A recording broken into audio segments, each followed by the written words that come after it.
Hey guys, it's me, Flicka.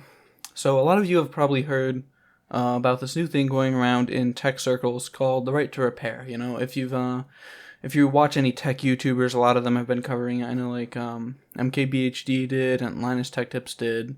A lot of these big YouTubers have been covering it lately, and it's gaining a bit of traction. And I think that there are some things that need to be brought to light about it. Some things that I just want to say. So let's just get right into it. So I guess the first thing we should discuss is what is right to repair. I'm not going to go super into depth with this because there are a lot of great videos out on the topic of what it is and what it's all about, but I'll give you the rundown, okay? So basically, it's supposed to address one problem that's been plaguing the tech industry for a while, which is a lot of these big companies, I'm probably going to use Apple as an example since it's like the most egregious that I know of, makes it extremely hard for consumers to repair these products. Either they don't make these parts readily available, or they, in Apple's case especially, they do a lot to discourage repair shops from repairing Apple products or things like that, like just putting up like arbitrary boundaries to make it more difficult for consumers to repair things on their own. And the reason they do this is because you have to take it to them and they make more money off of it, and it also gives them more control on what you can do with and how you use your device. And the proposed solution here is to enact government legislation to force these companies to comply and make these parts available, make things easy to repair, and stop basically forcing consumers to take the hard route when repairing things instead of doing it themselves. Now, most of these points I agree with. I agree with these companies. What they're doing is bad. I don't think that they should be doing this. If I was running those companies, I certainly wouldn't, and I wouldn't give my money to any company that does. But the problem here is the legislation, right? And I'm going to get into why that's an issue. Now, the first major issue to enacting legislation that would control how these companies can do their business is that it's just that. It's the government forcing these companies to act how they want, which is obviously an absolute trampling of the rights of the company. Now, even if what they're doing is something that's anti-consumer, even if what they're doing is something that we would consider bad, they're still in their right to do so. We shouldn't be sending the government to go in and control how these businesses work and what they do. The business has the right to conduct its business how it pleases. And it's just very, very anti-freedom, I guess. It's kind of funny because this whole thing is supposed to be about freedom, but the proposed solution is to restrict freedom. I guess the people that support this is their idea is, oh, well, because it's restricting the freedom of something that restricts freedom, it's two wrongs to make a right. But that's not how it works. You don't guarantee a right for yourself by denying the right of someone else. That even if they are a big billion-dollar corporation, at the end of the day, it's still run by individuals at its core, at least, and they have the same rights as we do. So taking away their rights is not a good way to secure rights for ourselves.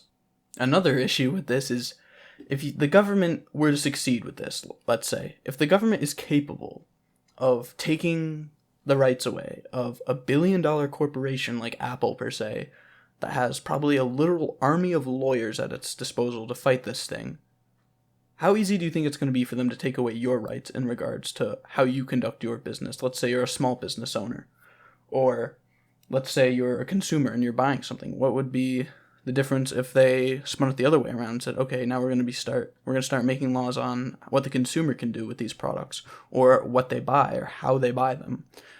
If they can do it to a billion-dollar corporation, you better believe they can do it to an individual.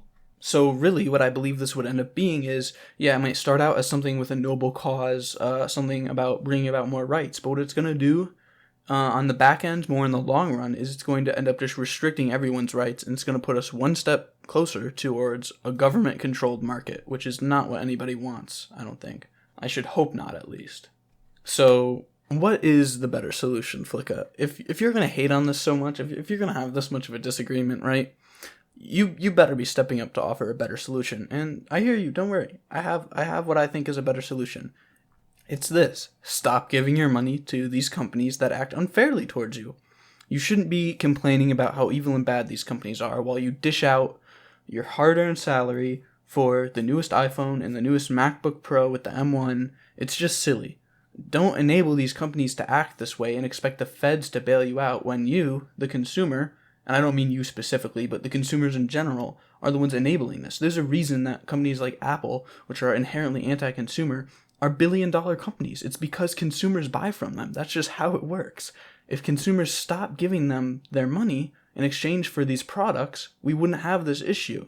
If people were to stop supporting companies like Apple en masse, these companies would be forced to either change their policies and be more open to the concepts of right of repair, or they would succumb to the competition. That's just how a capitalist market works. So you, as a consumer, need to vote with your dollar. If you don't like a way a company acts, what its policies are, how it treats repairs, how it treats its customers' rights, then you should stop buying from that company. Buy from a company that is more friendly to repairs. Like, if you don't like what a company is doing, what its product is doing, then you switch to another company. That's why I stopped using Windows and I switched to Linux, right? I didn't like the fact that Windows spies on me. I didn't like the fact that it's bloated full of advertisements and garbage software. So I switched to the alternative. I'm not using Windows anymore. Now you might say, well, Flicka, these companies are so big. They're just too big to fail. BS, that's not true. These companies were built on the backs of consumers. They can come down from consumers too. Yes, it won't happen overnight, and yes, it would take an absolute colossal amount of people to do this and to make the switch to whatever alternative product they're going for. But it is definitely achievable, and it is the right way to go around things, rather than trampling on everybody's rights in the name of more rights. If you still don't get what I'm saying, here's a pretty basic analogy to kind of sum it all up and bring everything together. So Jimmy is running a lemonade stand outside his house in his neighborhood, right? He's the first one out on the block. He's been doing it for a long time, and he has a pretty good customer base up. He makes a fairly good product. He makes pretty good lemonade, serves it in pretty good glasses too. Now, one day, he notices that he has a lot of people. A lot of people are buying his product. Most people, in fact, are buying his product. He has a pretty big customer base, and he decides, I'm going to exploit this. So he starts serving his lemonade in very, very poor quality cups or glasses that break very, very easily, okay? So pretty soon, his customers realize this, and they say, well, we still like your lemonade. We'd still really like to use your lemonade, so we'll find a solution. We'll start bringing our own cups and using our own cups to pour the lemonade into. And Jimmy here, he does not like this. He does not like that the consumer is choosing to use his product as they please, and he just does not like this. He does not like that he does not have control over it anymore.